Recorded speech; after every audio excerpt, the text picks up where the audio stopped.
പുതിയൊരു വീഡിയോയിലേക്ക് എല്ലാവർക്കും സ്വാഗതം. അങ്ങനെ ദേവയാനി ആൻമരിയനെ വിളിച്ചിട്ട് ഫംഗ്ഷന്റെ കാര്യങ്ങളൊക്കെ എന്തായി എന്ന് ചോദിക്കുകയാണ് കേട്ടോ. അപ്പോൾ ആൻമരിയ പറയുന്നുണ്ടായിരുന്നു ബ്രൗഷറൊക്കെ അടിച്ചു കഴിഞ്ഞു, അത് ആദർശ് സാറിനും അയച്ചു കൊടുത്തിട്ടുണ്ട്, ആൻറ്റിക്ക് അയക്കാൻ തുടങ്ങിയപ്പോഴാണ് ആൻറ്റിയുടെ കോള് വന്നതെന്ന് പറയും കേട്ടോ. പിന്നീട് ദേവയാനി പറയുന്നുണ്ടായിരുന്നു സ്ത്രീകളും പെൺകുട്ടികളും മാത്രം പങ്കെടുക്കുന്ന ചടങ്ങായതുകൊണ്ട് വലിയ ചടങ്ങൊന്നുമല്ല എന്നറിയാം, എന്നാലും നല്ലൊരു സ്വീകരണമൊക്കെ കൊടുക്കണേ കേട്ടോ മോളെ എന്നൊക്കെ പറയൂ കേട്ടോ. അപ്പോൾ അതൊക്കെ കൊടുക്കാന്നൊക്കെ ആൻമരിയ പറയുന്നുണ്ടായിരുന്നു. എൻ്റെ മമ്മി പറയുന്നത് അമ്മായിയമ്മ പിന്നിൽ നിന്ന് കളിക്കുകയാണെന്നാണെന്ന് പറയൂ കേട്ടോ. അപ്പോൾ അങ്ങനെയാണ് മമ്മി പറയുന്നതെന്ന് പറയുന്ന സമയത്ത് അതിൻ്റെ കാരണം അവൾക്ക് അറിയാലോ, അവളൊരു ഡോക്ടറല്ലേ എന്നൊക്കെ പറയുന്ന സമയത്ത് അത് മമ്മി എന്നോടും പറഞ്ഞിട്ടുണ്ട് എന്ന് പറയുന്നുണ്ടായിരുന്നു. ഇത്രയും നല്ല മനസ്സുള്ളൊരു മരുമകളെയാണല്ലോ ആൻറ്റി അകറ്റി നിർത്തിയത് ഇത്രയും കാലം എന്ന് പറയുമ്പോൾ ദേവയാനി പറയുന്നുണ്ടായിരുന്നു, അതെ അതിൻ്റെ പ്രായശ്ചിത്താണ് ഞാനിപ്പോൾ ചെയ്തുകൊണ്ടിരിക്കുന്നതെന്നൊക്കെ പറയൂ കേട്ടോ. എന്നിട്ട് പിന്നെ അവർ സംസാരിച്ച് കോള് കട്ട് ചെയ്യാണ്. അതിനുശേഷം ദേവയാനിക്കും ബ്രോഷർ അയച്ചു കൊടുക്കുന്നുണ്ടായിരുന്നു. ആദർശാണെങ്കിലും ഈ സമയം ഫോണിൽ ഇങ്ങനെ അത് നോക്കിക്കൊണ്ടിരിക്കുകയാണ് കേട്ടോ. അപ്പോൾ നയനയുടെ ഫോട്ടോ ഒക്കെ ഇങ്ങനെ നോക്കിക്കൊണ്ട് ഇങ്ങനെ നിൽക്കുന്ന സമയത്താണ് അവിടേക്ക് നയന ചായ ആയിട്ട് വരുന്നത് കേട്ടോ. അപ്പോൾ ചായ കുടിക്കുന്ന പറയുമ്പോൾ ഇനിയിപ്പോൾ ചായ കിട്ടിയില്ലെങ്കിലും കുഴപ്പമൊന്നുമില്ല, ക്ഷീണമൊക്കെ അങ്ങ് മാറി, ഇപ്പം ഞാൻ നിൻ്റെ വാലായി പോയില്ലേ എന്ന് പറഞ്ഞിട്ട് ആ ഫോട്ടോ ഇങ്ങനെ എടുത്ത് കാണിച്ചു കൊടുക്കുകയാണ് കേട്ടോ. അപ്പോൾ ഇതൊക്കെ ഇങ്ങനെ എന്നോട് പറയാതെയാണോ ഇങ്ങനെയൊക്കെ ചെയ്യുന്നതെന്നൊക്കെ പറഞ്ഞിട്ട് നയനയാണെങ്കിലും അങ്ങനെ പറയുന്നുണ്ടായിരുന്നു കേട്ടോ. അപ്പോൾ നയനയ്ക്കാണെങ്കിലും ഈ അവാർഡിനോടും ഒന്നും വലിയ താല്പര്യമില്ല എന്നൊക്കെയാണ് കേട്ടോ ആദർശിനോട് പറയുന്നത്. അപ്പോൾ ആദർശ് പറയുന്നുണ്ടായിരുന്നു, നിനക്ക് താല്പര്യമില്ലെങ്കിൽ എനിക്കിതിലൊക്കെ നല്ല താല്പര്യമുണ്ട്, നമ്മുടെ ജ്വല്ലറിയുടെ പേരിൽ ഞാനും ഇങ്ങനെ കുറച്ച് അവാർഡൊക്കെ വാങ്ങിച്ചിട്ടുള്ളതാണ്, പക്ഷെ അതിൻ്റെ ക്രെഡിറ്റ് ഒന്നും എനിക്ക് എടുക്കാൻ പറ്റില്ല, അതിങ്ങനെ മുത്തശ്ശനും അച്ഛനും ഒക്കെ അവകാശപ്പെട്ടതാണ്, പക്ഷേ ഇതങ്ങനെയല്ല, ഇത് നീ നിൻ്റെ ഒറ്റയ്ക്കുള്ള കഴിവ് കൊണ്ട് നേടിയെടുത്തതാണ് എന്നൊക്കെ ഇങ്ങനെ പറയൂ കേട്ടോ. അപ്പം എനിക്കാണെങ്കിലും അവാർഡിലൊന്നും ഭയങ്കര താല്പര്യമൊന്നും ഇല്ല എന്നൊക്കെയാണ് പറയുന്നത്. പഠിക്കുന്ന കാലത്ത് എനിക്ക് അവാർഡൊക്കെ കിട്ടിയിട്ടുണ്ട്, പക്ഷേ ജീവിക്കാനുള്ള നെട്ടോട്ടത്തിൻ്റെ ഇടയിൽ ഞാൻ അതൊന്നും ഇങ്ങനെ അത്ര ശ്രദ്ധിച്ചിട്ടില്ല എന്നൊക്കെ പറയുകയാണ്. നയന അങ്ങനെയൊക്കെ പറയുന്ന സമയത്താണെങ്കിലും ആദർശ് പറയുന്നുണ്ടായിരുന്നു, ഇനിയിപ്പോൾ നീ ജീവിക്കാൻ വേണ്ടി ഇങ്ങനെ നെട്ടോട്ടം ഓടേണ്ട കാര്യമൊന്നുമില്ലല്ലോ, നിനക്ക് ഇഷ്ടപ്പെട്ട പ്രൊഫഷനല്ലേ ഞാൻ നിനക്ക് തന്നിട്ടുള്ളത്, അതുകൊണ്ട് നീ ഇങ്ങനെ കഴിവ് തെളിയിച്ചാൽ മതി എന്നൊക്കെ പറയാണ്. അപ്പോൾ ഇതുപോലുള്ള അവാർഡൊക്കെ കിട്ടുകയും ചെയ്യും എന്നൊക്കെ പറയാൻ കേട്ടോ. നമ്മുടെ ജ്വല്ലറി മുത്തശ്ശൻ്റെ പേരിലാണ് അറിയപ്പെടുന്നത്, പക്ഷേ ഇങ്ങനെ നമ്മുടെ പുതിയ കളക്ഷൻസ് നയന കളക്ഷൻസ് എന്നുള്ള പേരിലല്ലേ അറിയപ്പെടുന്നത് എന്നൊക്കെ പറഞ്ഞിട്ട് പറയുന്നുണ്ടായിരുന്നു കേട്ടോ. അപ്പോൾ അതുപോലെ തന്നെ പിന്നീട് അമ്മേനെയും ഈ ബ്രോഷർ കാണിക്കണം എന്നൊക്കെ പറയുന്ന സമയത്ത് അമ്മയ്ക്ക് ഇതൊന്നും ഇഷ്ടപ്പെടുന്നു എനിക്ക് തോന്നുന്നില്ല എന്നൊക്കെ പറയുന്നുണ്ടായിരുന്നേ. അപ്പോൾ അമ്മയ്ക്ക് ഇഷ്ടപ്പെട്ടില്ലെങ്കിലും വേണ്ട, അപ്പം നിന്നെ ഇങ്ങനെ പലരും ഇങ്ങനെ നിന്നെ ഇഷ്ടപ്പെടാത്തവർ ഇവിടെ പലരും ഉണ്ടല്ലോ, അപ്പോൾ അവർക്കൊക്കെ ഇത് കണ്ട് ഇങ്ങനെ എന്തെങ്കിലുമൊക്കെ തോന്നണം എന്നുള്ള രീതിയിലൊക്കെയാണ് കേട്ടോ പറയുന്നത്. അമ്മയ്ക്കും ഇങ്ങനെ ഇഷ്ടപ്പെട്ടില്ലെങ്കിലും അമ്മയുടെ മനസ്സിൽ മരുമകൾ നിസ്സാരക്കാരിയല്ല എന്നുള്ളൊരു തോന്നൽ ഉള്ളിൽ ഉണ്ടാവുമല്ലോ, അത് തോന്നണം എന്നൊക്കെയാണ് കേട്ടോ ആദർശ് പറയുന്നത്. പിന്നെ എനിക്ക് അവാർഡ് വാങ്ങിക്കാൻ താല്പര്യമില്ല എന്ന് പറയുമ്പോഴും ആദർശ് നിർബന്ധിക്കുന്നുണ്ടായിരുന്നു കേട്ടോ, അവാർഡ് പോയി വാങ്ങിക്കണം എന്നൊക്കെ തന്നെയാണ് പറയുന്നത്. പിന്നീട് അവാർഡിൻ്റെ കാര്യമൊക്കെ സംസാരിക്കുന്ന സമയത്ത് തന്നെ നയന പറയുന്നുണ്ടായിരുന്നു, ഇനിയിപ്പോൾ ആദർശേട്ടൻ എന്നെ ഇങ്ങനെ ഉയർത്താൻ വേണ്ടിയിട്ട് ആദർശേട്ടൻ തന്നെ ഇങ്ങനെ ഇതിൻ്റെ പിന്നിൽ കളിച്ചതാണോ എന്ന് എനിക്ക് സംശയമുണ്ട് എന്നൊക്കെ പറയുമ്പോൾ ആദർശ് പറയുന്നുണ്ടായിരുന്നു, അങ്ങനെ അവാർഡിന് വേണ്ടിയിട്ട് ഞാനിങ്ങനെ പണം കളയുന്ന കൂട്ടത്തിലൊന്നല്ല, നീ അങ്ങനെയൊന്നും പറയരുത് എന്ന് പറയാൻ കേട്ടോ. അപ്പോൾ ആദർശാണോ ഇതിൻ്റെ പിന്നിൽ എന്നുള്ളൊരു സംശയം കൊണ്ടാണ് കേട്ടോ.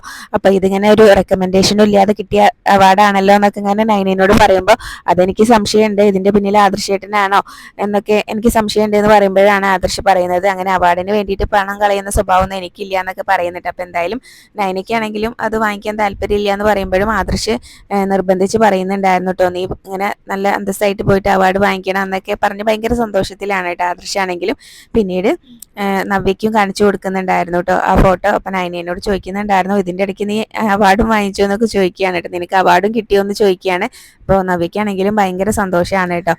നവ്യയ്ക്കാണെങ്കിലും നയനയ്ക്ക് അവാർഡ് കിട്ടുന്നതിൽ ഭയങ്കര സന്തോഷം തന്നെയാണ് കേട്ടോ. അപ്പോൾ അത് പറയുകയും ചെയ്യുന്നുണ്ടായിരുന്നു, നീ എത്തേണ്ടടുത്ത് തന്നെയാണ് എത്തിയത് എന്നൊക്കെ പറയും. അപ്പോൾ അങ്ങനെ അത് കാണിച്ചു കൊടുക്കുമ്പോഴും ഇതൊക്കെ അങ്ങനെ ആദർശേട്ടൻ്റെ പണിയാണെന്ന് തോന്നുന്നുണ്ട് എന്ന് ഇങ്ങനെ നയന പറയുമ്പോൾ നമ്മളെ ഇങ്ങനെ നമ്മുടെ കഴിവിനെ സപ്പോർട്ട് ചെയ്യാനും ഒക്കെ ഒരു ആൾ കൂടെ ഉണ്ടാവുന്നത് നല്ലതല്ലേ, അപ്പോൾ നിനക്ക് എന്തായാലും ആ ഭാഗ്യം കിട്ടിയിട്ടുണ്ട്, അപ്പോൾ നീ അന്തസ്സായിട്ട് പോയിട്ട് അവാർഡ് വാങ്ങിച്ചോ, നമ്മളിങ്ങനെ അർഹത ഇല്ലാതെ ഇങ്ങോട്ട് കയറി വന്നതാണെന്നല്ലേ ഇവിടെ പലരും പറയുന്നതെന്നൊക്കെ പറഞ്ഞിട്ട് നവ്യാണെങ്കിലും ഓരോന്നിങ്ങനെ പറയുന്നുണ്ടായിരുന്നു കേട്ടോ. അപ്പോൾ നവ്യയ്ക്കാണെങ്കിലും പരസ്യത്തിലേക്ക് അഭിനയിക്കാൻ പോയ സമയത്തും ഇങ്ങനെ അതിനെല്ലാവരും ഇങ്ങനെ തടഞ്ഞു, അതിനെക്കുറിച്ചൊക്കെ പറയുന്നുണ്ടായിരുന്നു. ഇനിയിപ്പോൾ എന്തായാലും എനിക്ക് കുഞ്ഞൊക്കെ ജനിക്കാൻ പോകുന്നതുകൊണ്ട് അതൊന്നും പറ്റില്ല, അതുകൊണ്ട് നിനക്കെങ്കിലും അങ്ങനെ ഒരു ഭാഗ്യം ഉണ്ടാവട്ടെ എന്നൊക്കെ ഇങ്ങനെ പറയുന്നുണ്ടായിരുന്നു. നമ്മളെ നാലാളെ അറിയട്ടെ എന്നൊക്കെ പറയാണ്. അപ്പോൾ അവാർഡ് വാങ്ങിക്കാൻ പോകുന്ന സമയത്ത് അച്ഛൻ്റെ അമ്മയുടെയും പേര് പറയുമ്പോൾ എൻ്റെ പേരും കൂടെ അങ്ങ് പറഞ്ഞോ എന്നൊക്കെ ഇങ്ങനെ പറയാണ് കേട്ടോ. അങ്ങനെയെങ്കിലും ഞാനും കൂടെ ഒന്ന് അറിയപ്പെടട്ടെ എന്നൊക്കെ പറഞ്ഞിട്ട് നവ്യ അങ്ങനെ പറയുന്നുണ്ടായിരുന്നു കേട്ടോ. അപ്പോൾ ചേച്ചി കൊള്ളാലോ എന്നിങ്ങനെ നയന പറയുകയും ചെയ്യും. അപ്പോൾ എന്തായാലും നയന കളക്ഷനിൽ ഇങ്ങനെ നയനയുടെ ചേച്ചിയാണ് ഞാനെന്ന് എനിക്ക് പറയാലോ എന്നൊക്കെ പറയാണ്. ഒരനിയത്തി SI, ഒരനിയത്തി ഇങ്ങനെ ഡിസൈനർ എന്നൊക്കെ പറഞ്ഞ് നവ്യയ്ക്കാണെങ്കിലും ഭയങ്കര സന്തോഷമാണ് കേട്ടോ. അപ്പം നയന പറയുന്നുണ്ടായിരുന്നു ഈ അവാർഡ് വാങ്ങിക്കണോ വേണ്ടോ എന്നുള്ള സംശയത്തിലാണ് ഞാനെന്ന് പറയട്ടെ. അപ്പോൾ നിനക്ക് സ്റ്റേജിൽ കയറാൻ പേടിയൊന്നുമില്ലല്ലോ, ഇതിനു മുന്നേ നിനക്ക് അവാർഡൊക്കെ കിട്ടിയിട്ടുള്ളതാണല്ലോ, പിന്നെ എന്താ കുഴപ്പമെന്ന് ചോദിക്കുകയാണ്. അപ്പോൾ സ്റ്റേജിൽ കയറാൻ എനിക്ക് പേടിയൊന്നുമില്ല, പക്ഷേ എനിക്കെന്തോ ഈ അവാർഡിനോട് താല്പര്യമില്ല എന്ന് പറയുമ്പോൾ നവ്യ പറയുന്നുണ്ടായിരുന്നു കേട്ടോ, നീ പോയി അന്തസ്സായിട്ട് നിന്ന് ഇങ്ങനെ അവാർഡ് വാങ്ങിക്കണം, വേറെ ഒന്നും ചിന്തിക്കേണ്ട എന്നൊക്കെയാണ് കേട്ടോ നവ്യം പറഞ്ഞു കൊടുക്കുന്നത്. പിന്നീട് നവ്യ പറയുന്നുണ്ടായിരുന്നു, എനിക്കാണ് ഈ അവാർഡ് കിട്ടിയതിരുന്നുണ്ടെങ്കിൽ ഞാനിപ്പോൾ തന്നെ ഇങ്ങനെ എനിക്ക് അറിയാവുന്നവർക്കെല്ലാം ഇതിങ്ങനെ സെൻഡ് ചെയ്ത് കൊടുത്തിട്ട് ഒരുപാട് ആളുകളെ അവിടെ വിളിച്ചു കൂട്ടിയേനെ എന്ന് പറയൂ കേട്ടോ. അപ്പോൾ എന്തായാലും പിന്നീട് ഇങ്ങനെ എന്തെങ്കിലും പ്രശ്നമുണ്ടോ, അവാർഡ് വാങ്ങിക്കാൻ താല്പര്യമില്ല എന്നൊക്കെ നയന പറയുന്ന സമയത്ത് നവ്യ ചോദിക്കുകയാണ്. അപ്പോൾ അങ്ങനെ പ്രശ്നമുണ്ടോ എന്ന് ചോദിച്ചാൽ ഇപ്പോൾ അത് എൻ്റെ മനസ്സിൽ തന്നെ ഇരുന്നോട്ടെ എന്ന് പറഞ്ഞിട്ട് നയന അവിടെ നിന്ന് അങ്ങ് പോകട്ടെ. അപ്പോൾ നവ്യാണെങ്കിലും അതിനെ ഇങ്ങനെ ചിന്തിച്ചുകൊണ്ട് നിൽക്കുകയാണ്. പിന്നീട് നന്ദു ആണെങ്കിലും ഓടി വന്നിട്ട് കനകയോടും ഗോവിന്ദനോടും പറയുന്നുണ്ടായിരുന്നു, നവ്യേച്ചി ഇപ്പോൾ വിളിച്ചിട്ടുണ്ടായിരുന്നു, നയനേച്ചിക്ക് ഇങ്ങനെ ഒരു അവാർഡ് കിട്ടാൻ പോകുന്നുണ്ട്, ഇങ്ങനെ വുമൻസ് കൾച്ചർ ഓഫ് സൊസൈറ്റിയാണ് അങ്ങനെ നയനേച്ചിക്ക് ഇങ്ങനെ അവാർഡ് കൊടുക്കാൻ പോകുന്നതെന്നൊക്കെ ഇങ്ങനെ പറയുകയാണ് കേട്ടോ. അപ്പോൾ അവർക്കും ഭയങ്കര സന്തോഷമാവുന്നുണ്ട്. അപ്പോൾ എന്തായാലും നയനമോൾക്ക് ഇപ്പോൾ ഇങ്ങനെ നല്ല നേട്ടം തന്നെയാണല്ലോ എന്നൊക്കെ പറഞ്ഞ് അവരാണെങ്കിലും നയനയെ കുറിച്ചൊക്കെ ഇങ്ങനെ പറയുന്നുണ്ടായിരുന്നു. ഒരുപാട് കഷ്ടപ്പെട്ടതാണ് മോള്, ഇങ്ങനെ ഗോവിന്ദൻ പറയുന്നുണ്ടായിരുന്നു, എനിക്ക് ഇങ്ങനെ സുഖമില്ലാതായപ്പോൾ ഒറ്റയ്ക്ക് ഇങ്ങനെ കട നോക്കി നടത്തിയതിൻ്റെ നേട്ടമാണ് ഇപ്പോൾ മോൾക്ക് കിട്ടുന്നത് എന്നൊക്കെ പറഞ്ഞ് ഭയങ്കര സന്തോഷത്തിലാണ് കേട്ടോ. അപ്പോൾ നന്ദു പറയുന്നുണ്ടായിരുന്നു, അനാമികയ്ക്ക് ഇപ്പോൾ അനന്തപുരിയിലെ താരം നയനേച്ചിയാണ്, അതുകൊണ്ട് അനാമികയ്ക്കും അവളുടെ അച്ഛനും അമ്മയ്ക്കൊന്നും ഇഷ്ടപ്പെടില്ല, ചേച്ചിനോട് ഭയങ്കര ഇതായിരിക്കും എന്ന് പറയുമ്പോൾ ആർക്കും ഇഷ്ടപ്പെട്ടില്ലെങ്കിലും മോൾക്ക് അർഹതപ്പെട്ടതിനെയാണ് മോൾക്ക് കിട്ടിക്കൊണ്ടിരിക്കുന്നത് എന്നൊക്കെ ഇങ്ങനെ പറയാണ്. ഒരുപാട് ഇങ്ങനെ മോള് വിഷമിച്ചതല്ലേ, ഒരു കാലത്ത് നവ്യമോള് പോലും ഇങ്ങനെ നയനമോളെ തള്ളി പറഞ്ഞതല്ലേ എന്നൊക്കെ പറഞ്ഞ് അതിൻ്റെ സന്തോഷം അവർക്കും ഉണ്ടായിരുന്നു കേട്ടോ. അപ്പോൾ എന്തായാലും അവർക്ക് ഒരുപാട് സന്തോഷമാവുന്നുണ്ട് നയനയ്ക്ക് അവാർഡ് കിട്ടുന്നതിൽ. പിന്നീട് ഗോവിന്ദനാണെങ്കിലും പറയുന്നുണ്ടായിരുന്നു, ഇതൊക്കെ മൂർത്തിസ് ജ്വല്ലറിക്ക് ഒരു പരസ്യമാണെന്ന് പറയും. അപ്പം നന്ദു പറയുന്നുണ്ടായിരുന്നു, ഇത്തവണത്തെ വിഷുവിന് ചിലപ്പോൾ ഇങ്ങനെ സിനിമാ നടിമാരെയൊക്കെ പിന്തള്ളിക്കൊണ്ട് നമ്മുടെ നയനേച്ചി ആയിരിക്കും ഇങ്ങനെ അവരുടെ ജ്വല്ലറിയുടെ പരസ്യത്തിൽ ഇങ്ങനെ നിൽക്കാൻ പോകുന്നതെന്ന് പറയും കേട്ടോ. അപ്പോൾ അതും അവർക്ക് ഭയങ്കര സന്തോഷമാണ്. അപ്പോൾ നവ്യമോളായിരുന്നു ഇതിനൊക്കെ ഇങ്ങനെ ആഗ്രഹിച്ചിരുന്നത്, പരസ്യത്തിലൊക്കെ മുഖം കാണിക്കണമെന്ന്, പക്ഷേ ആ ഭാഗ്യം നയനമോൾക്കാണ് ഉണ്ടായത് എന്നൊക്കെ പറഞ്ഞ് അവർ ഭയങ്കര സന്തോഷത്തിലാണ് എന്തായാലും. പിന്നീട് നയനിയാണെങ്കിലും ആൻമരിയനെ വിളിക്കുന്നുണ്ടായിരുന്നു കേട്ടോ. അപ്പോൾ ഫംഗ്ഷൻ്റെ കാര്യങ്ങളൊക്കെ എന്തായി എന്ന് പറയുമ്പോൾ അതൊക്കെ നല്ല രീതിയിൽ നടക്കുന്നുണ്ട് എന്ന് ആൻമരിയ പറയേ.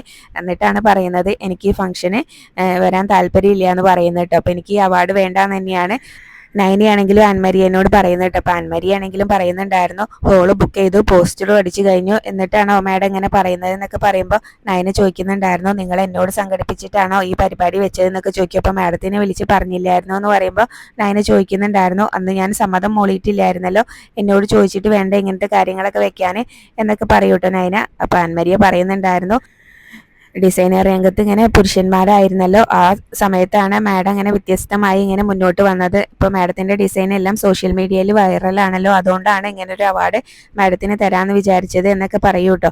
കുറേ പറഞ്ഞു നോക്കുന്നുണ്ട് ആൻമരിയ, പക്ഷേ നയന അതിന് സമ്മതിക്കുന്നില്ല കേട്ടോ. എനിക്ക് അവാർഡ് വാങ്ങിക്കാൻ താല്പര്യമില്ല എന്ന് പറഞ്ഞ് കോളങ്ങ് കട്ട് ചെയ്യാണ്. അപ്പോൾ ആൻമരിയയ്ക്കാണെങ്കിലും ആകെ ടെൻഷൻ ആവുന്നുണ്ട് കേട്ടോ. പിന്നീട് ഇങ്ങനെ വിചാരിക്കുന്നുണ്ടായിരുന്നു, ഇനിയിപ്പോൾ അമ്മായിയമ്മയും മരുമകളും തമ്മിൽ തെറ്റിയോ എന്ന് വിചാരിച്ചിട്ട് വേഗം ദേവയാനിനെ വിളിച്ചിട്ടും കാര്യം പറയാണ്. അതിൻ്റെ ഇടയ്ക്ക് കോള് കട്ട് ചെയ്ത ശേഷം നയൻ ഇങ്ങനെ വിചാരിക്കുന്നുണ്ടായിരുന്നു, ഇനിയിപ്പോൾ എൻ്റെ അമ്മായിമ്മയുടെ പ്രതികരണം എന്താണെന്ന് അറിയണം എന്നിങ്ങനെ വിചാരിച്ചുകൊണ്ട് നിൽക്കുന്നുണ്ടായിരുന്നേ. അതിനുശേഷമാണ് ആൻമരിയ ദേവയാനിനെ വിളിക്കുന്നത്. അപ്പോൾ ആൻമരിയ വിളിക്കുന്ന സമയത്ത് തന്നെ എന്താ മോളെ കാര്യങ്ങളൊക്കെ എന്തായി എന്നൊക്കെ ചോദിക്കുകയാണ്. അപ്പോൾ ഇങ്ങനെ നയന വിളിച്ച് പറഞ്ഞ കാര്യങ്ങളൊക്കെ ദേവയാനിനോട് പറയുകയാണ് കേട്ടോ. എന്നെ ഇപ്പം നയന മാഡം വിളിച്ചിട്ടുണ്ടായിരുന്നു എന്ന് പറയും. മാഡത്തിന് ഈ അവാർഡ് വാങ്ങിക്കാൻ വരാൻ താല്പര്യമില്ല എന്നാണ് പറഞ്ഞതെന്ന് പറയുമ്പോൾ ദേവയാനിക്ക് അത് കേൾക്കുമ്പോൾ ഭയങ്കര ഒരു ഞെട്ടലാണ് കേട്ടോ. എന്നിട്ട് ആൻമരിയാണെങ്കിലും പറയുന്നുണ്ടായിരുന്നു, ആൻറ്റിയാണല്ലോ ഞങ്ങളോട് ഇങ്ങനെ നയന മാഡത്തിന് അവാർഡ് കൊടുക്കാൻ പറഞ്ഞത്, അതുപോലെ തന്നെ അതിലേക്ക് വേണ്ട കാര്യങ്ങളും എല്ലാം തന്നെ ആൻറ്റിയാണ് ചെയ്യുന്നത്, അപ്പോൾ ഞങ്ങൾ ഇതിൻ്റെ പിന്നിൽ നിൽക്കുന്നു എന്നല്ലേ ഉള്ളൂ, പിന്നെ ഈ സമയത്ത് ഇങ്ങനെയൊക്കെ വിളിച്ച് പറഞ്ഞാൽ എങ്ങനെയാ എന്ന് പറയുകയാണ് കേട്ടോ. ഹോളും ബുക്ക് ചെയ്തു, ഫംഗ്ഷൻ്റെ എല്ലാ കാര്യങ്ങളും ചെയ്ത് കഴിഞ്ഞു, പിന്നെ നയന മാഡം ഇങ്ങനെ പറഞ്ഞാൽ എങ്ങനെയാണെന്നൊക്കെ ചോദിക്കുകയാണ്. അപ്പോൾ ദേവയാനിയാണെങ്കിലും സംശയം ഇങ്ങനെ പറയുന്നുണ്ടായിരുന്നേ, ഇനിയിപ്പോൾ ഞാനാണ് ഇതിൻ്റെ പിന്നിൽ നിന്ന് അവൾ അറിഞ്ഞു കാണുമെന്ന് പറയുകയാണ്. അപ്പോൾ അതെങ്ങനെ അറിയാനാണ് ആൻമരിയും ചോദിക്കുന്നുണ്ടായിരുന്നു കേട്ടോ. അപ്പോൾ എന്തായാലും മോള് ആദ്യം ഇങ്ങനെ ഈ വിവരം ഒന്ന് ആദർശിനെ വിളിച്ച് അറിയിക്ക്, ആദർശി അവളോട് സംസാരിച്ചോളും എന്ന് പറയുകയാണ് കേട്ടോ. അപ്പോൾ ആദർശ് സാറ് പറഞ്ഞിട്ട് നയന മാഡം കേട്ടില്ലെങ്കിലോ എന്നിങ്ങനെ ആൻമരിയെ ചോദിക്കുമ്പോൾ അത് നമുക്ക് എന്തെങ്കിലും വഴി ഉണ്ടാക്കാം എന്ന് ദേവയാനി പറയുന്നുണ്ടായിരുന്നു. മോൾ എന്തായാലും ആദർശിനെ വിളിച്ചിട്ട് ഈ കാര്യം പറയുമെന്ന് പറയുകയാണ് കേട്ടോ. അപ്പോൾ ദേവയാനിക്കാണെങ്കിലും നയന അവാർഡ് വാങ്ങിക്കാൻ വരില്ല എന്ന് ഇങ്ങനെ അൻമരിയ പറയുന്ന സമയത്ത് ഭയങ്കര സങ്കടമാവുന്നുണ്ട്. പിന്നീട് ആദർശിനോട് അൻമരിയ ഈ കാര്യങ്ങളെല്ലാം വിളിച്ച് പറയുകയാണ് കേട്ടോ. നയനാമ്മയുടെ അപ്പോൾ വിളിച്ചിട്ടുണ്ടായിരുന്നു, അപ്പോൾ അവാർഡ് വാങ്ങിക്കാൻ വരാൻ താല്പര്യമില്ല എന്നാണ് പറഞ്ഞത് എന്നൊക്കെ പറയട്ടോ. അപ്പോൾ അങ്ങനെ എല്ലാം ഇങ്ങനെ സെറ്റ് ചെയ്ത് വെച്ചിട്ടാണ് ഇങ്ങനെയൊക്കെ പറയുന്നത്. അപ്പോൾ എന്തായാലും അങ്ങനെ നയനയോടൊന്ന് സംസാരിക്കാം എന്ന് ആദർശ് പറയുകയാണ് കേട്ടോ. അപ്പോൾ ആദർശാണെങ്കിലും ഈ കാര്യങ്ങളൊന്നും അറിഞ്ഞിട്ടില്ലല്ലോ, അപ്പോൾ അതുകൊണ്ട് തന്നെ ഞാൻ നയനയോടൊന്ന് സംസാരിക്കാമെന്ന് പറയുമ്പോൾ എന്തായാലും ഞങ്ങൾക്ക് അനുകൂലമായിട്ടുള്ള ഒരു തീരുമാനം എടുപ്പിക്കാൻ സാറ് നോക്കുമെന്ന് പറയുകയാണ്. ആൻമരിയാണെങ്കിലും ആദർശിനോടും ഇങ്ങനെ ഹോള് ബുക്ക് ചെയ്ത കാര്യങ്ങളും എല്ലാം തന്നെ പറയുന്നുണ്ടായിരുന്നു കേട്ടോ. ഫംഗ്ഷനുള്ള എല്ലാ കാര്യങ്ങളും ഒരുക്കിയിട്ടുണ്ടെന്ന് പറയുന്നുണ്ടായിരുന്നു. ഈ സമയത്ത് ഇങ്ങനെയൊക്കെ വിളിച്ച് പറഞ്ഞാൽ എങ്ങനെയാ, അപ്പോൾ ഞങ്ങൾ ആകെ സങ്കടത്തിലാവൂലേ എന്നൊക്കെ പറയണം. അപ്പോൾ എന്തായാലും ആദർശ് നയനയോട് സംസാരിക്കാമെന്ന് പറയാണ്. അപ്പോൾ അവർക്ക് അനുകൂലമായിട്ടുള്ള ഒരു തീരുമാനം എടുപ്പിക്കാനും ആൻമരിയ പറയുന്നുണ്ടായിരുന്നു കേട്ടോ.